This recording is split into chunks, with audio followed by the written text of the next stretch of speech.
Vamos agora para Tensei Shitara Ken Deshita, ou conhecido só como o Isekai da Espada, porque é assim que funciona. E como o nome já diz, sim, o nosso protagonista vai pro Isekai e vira uma espada. E você fala, oh meu Deus do céu, que coisa criativa! Oh, anime 10 de 10, oh meu Deus, mais um Isekai. E por que estamos falando disso? É porque tem alguma coisa interessante pra ser falado do Isekai da espada, né? Aqui, né, como eu falei, o nosso protagonista vira uma espada e é uma espada meio broken, né? Porque ela tem a habilidade de absorver cristal de outros bichos e ele vai subindo de nível, vai acrescentando atributos através disso. E ele literalmente faz isso. Pô, vou ficar matando uma monstrinha aqui, ali, tal, até que sem querer ele pisa, ele se encrava. É porque ele sai voando, ele não tem um corpo, o corpo dele é espada. Ele enfinca ali no meio do nada e ele fica ali. Você fala, pô, fodeu, né? Acabou. GG, acabou minha grande aventura no mundo de Sekai. Até que, coincidentemente, tem um comboio. Eu nunca lembro se é comboio ou convoio. Eu nunca lembro essa palavra, eu acho que é comboio. Uma carruagem de escravo. Exatamente. Aparece lá, aparece um urso esquisito, aí começa a ter uma treta muito louca, e a nossa protagonista, que aí sim é a nossa protagonista, a Fran, que é uma garotinha que ela é do clã dos gatos negros, né? Ela é meio furro, né? Ela tem orelhinha de gato. E parem de ficar pensando em coisas erradas aqui, pelo amor de Deus. Ela pega a espada, a espada dá alguns atributos extras pra ela consegue ganhar ali do conflito do bichão e consegue se deslibertar dos caras que estavam escravizando ela, e eba, agora tem uma espada super poderosa e eu vou viver a minha vida, vou literalmente estar livre pra fazer o que eu quero. E a história começa a partir disso, onde ela vai começar a conhecer mais o cara da espada, né, o mestre dela, que ela começa a chamar de Shishou, e viver um pouco o mundo, né? Porque ela nunca pôde fazer isso, ela sempre teve um passado meio complicado, porque a família dela foi caçada e coisas do tipo. E agora ela tá livre pra viver essa aventura no mundo de RPG de Isekai japonês. E pasmem, isso é decente. Isso é decente. Tipo, ele tem todas as batidas, todos os estereótipos possíveis e imagináveis de um Isekai RPG de anime. E ele respeita. Eu acho que a primeira coisa que eu falo, muito obrigado, é ele não fazer pouco caso de quem tá assistindo, não fazer pouco caso dos personagens e fazer pouco caso do mundo, que é uma característica que a gente vê de uma forma até desnecessária em muito desses animes que fazem a mesma coisa. Ele tem um quê, vamos dizer assim, do começo de Log Horizon.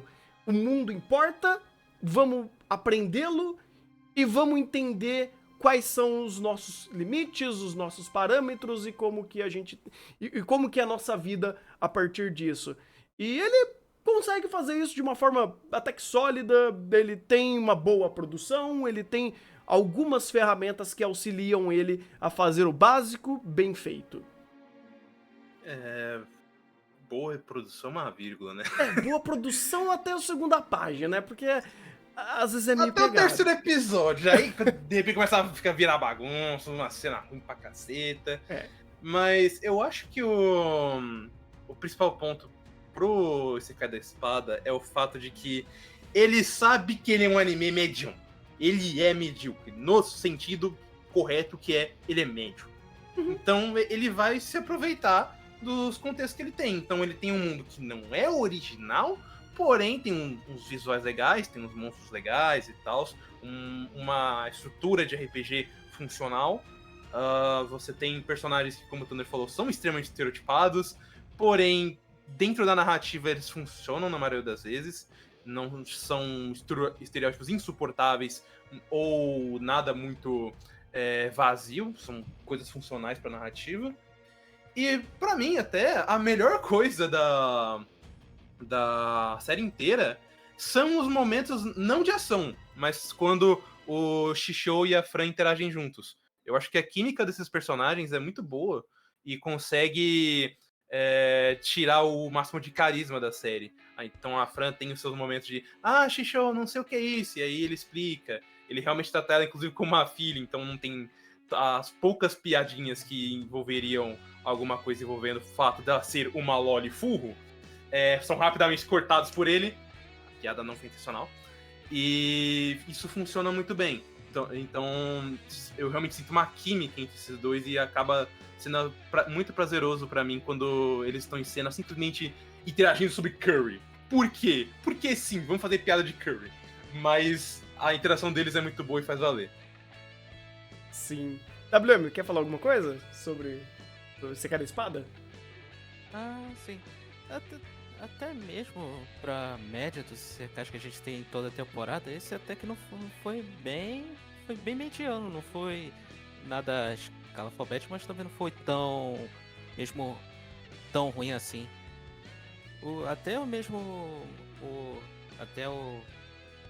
criador original quando trabalhou nessa obra, ele pegou muito do feedback das pessoas para poder construir a história, explicar as nuances, as regras do mundo, até para ajudar na hora de criar alguns pontos. Uhum. Até o sistema, até o sistema de aprendizado até de magias, a maneira que era de passar de mestre a aluno, vários itens, ferramentas usadas para desbloquear magias, métodos não tradicionais tradicionais de obter elemento.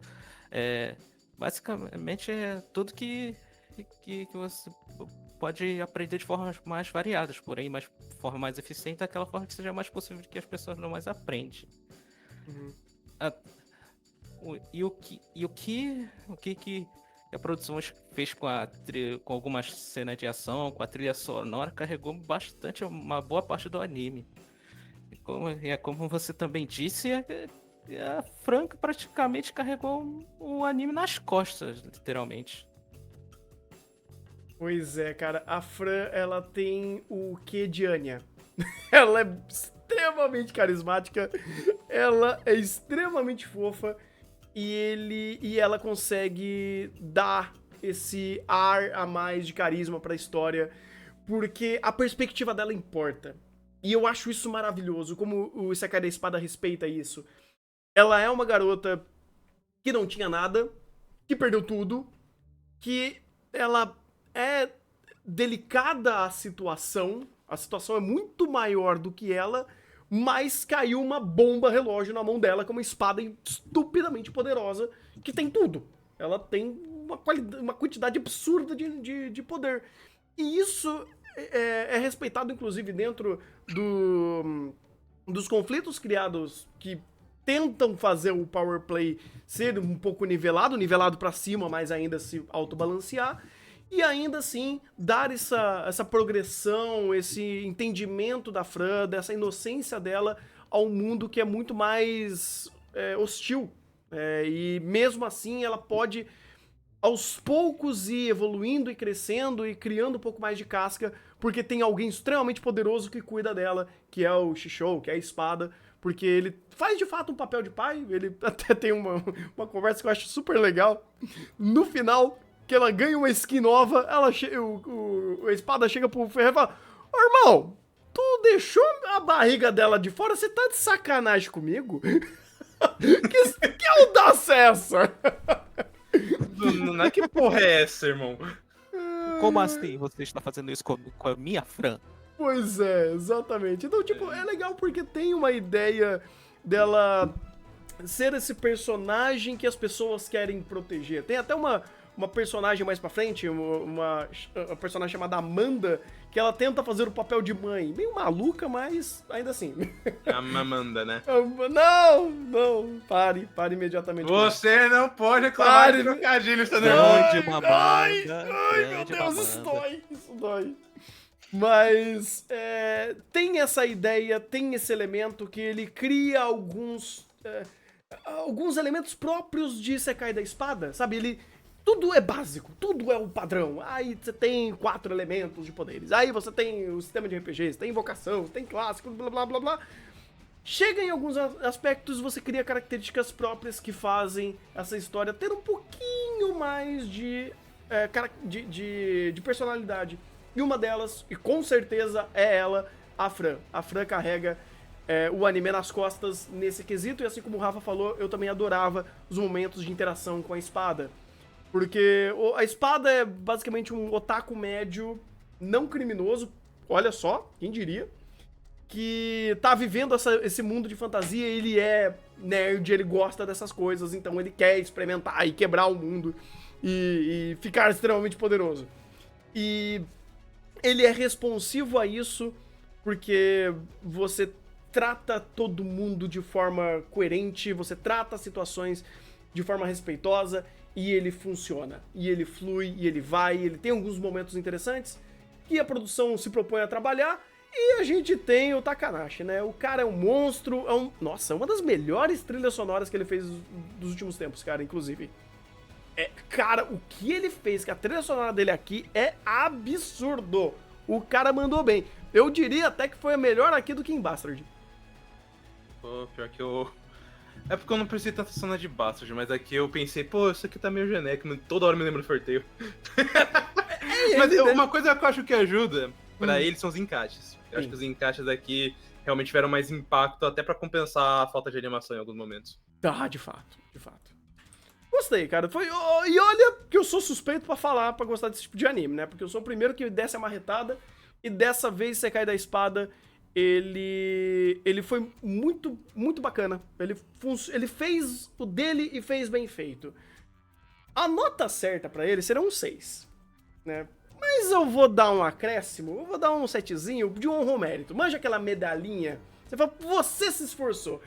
Você foi tão melhor em fazer o básico de tantos outros que só erram e é uma desgraça completa, que eu vou te dar essa medalhinha de honra ao mérito. Só por isso. Entendi. Pô, pra ele eu vou manter o 6 ainda. Porque, apesar de tudo, ele ainda é muito básico. Tem o meio dele eu acho extremamente gorduroso, que demora pra acontecer algumas coisas. Uhum. Eu não vou ser tão legal assim, mas eu acho que ele é um anime decente, sabe? Se você ama Isekais, meu Deus, eu quero Isekais, quero consumir Isekais, toda a merda que existe aqui na temporada, cara, ignora alguns e vê esse aqui. É melhorzinho. Sim. Não, eu acho que ignora alguns não, ignora todo mundo e vê esse. Ignora quase todo, tipo 90% e joga fora e vê esse. Cara, ele é um dos poucos Isekais do ano que valem a pena ser assistido. E aí eu vou ter que pegar aqui na minha colinha pra ver quais são os Isekais desse ano pra falar, pô, ó, tirando Princess Connect, Arifureta, Bookworm, Isekai Yakyoku e o Isekai do tio, e alguns dessa temporada que ainda a gente não fez a listinha, esse daqui é um dos únicos que vale a pena, porque, diferente, inclusive, tirando Princess Connect, que é o Isekai de RPG, ele é um dos poucos Isekai de RPG que vale a pena, por ter essa proposta básica, bem feita, e padrão, e funciona. Que bom, cara, que bom. Eu gostaria muito que a maioria dos Isekais fossem como o Isekai da Espada, no nível de qualidade, porque ele é aceitável, ele é a média, e ele flui bem, e ele tem uma característica aqui e ali, que funciona, que vale a pena ser assistido. E vai ter uma segunda temporada, inclusive. Sim! Estou feliz. Estou honestamente feliz. Pois é, tipo, eu prefiro desses ao invés de chegar, cara, temos aqui a segunda temporada de quem? Isekai Smartphone, pô! Vá merda! Ai, meu Deus. A segunda temporada do Isekai do Shot Slime. Quem não é esse? Para de estar imitando. Enfim, eu vou ficar com o meu 7. Ele não é na escala, como eu falei, não é escala alfabética, não faz nada grandioso, mas não faz nada tão ruim. Ele ficou bem na média, fez a proposta dele, fez tudo ok, o sistema, a lore do mundo dele, o sistema de RPG, como as magias funcionam, como a Fran e a espada dela carregam esse anime, cara, não tenho o que falar. Eu vou ficar no meu 7 e que fique desse jeito. Maravilha.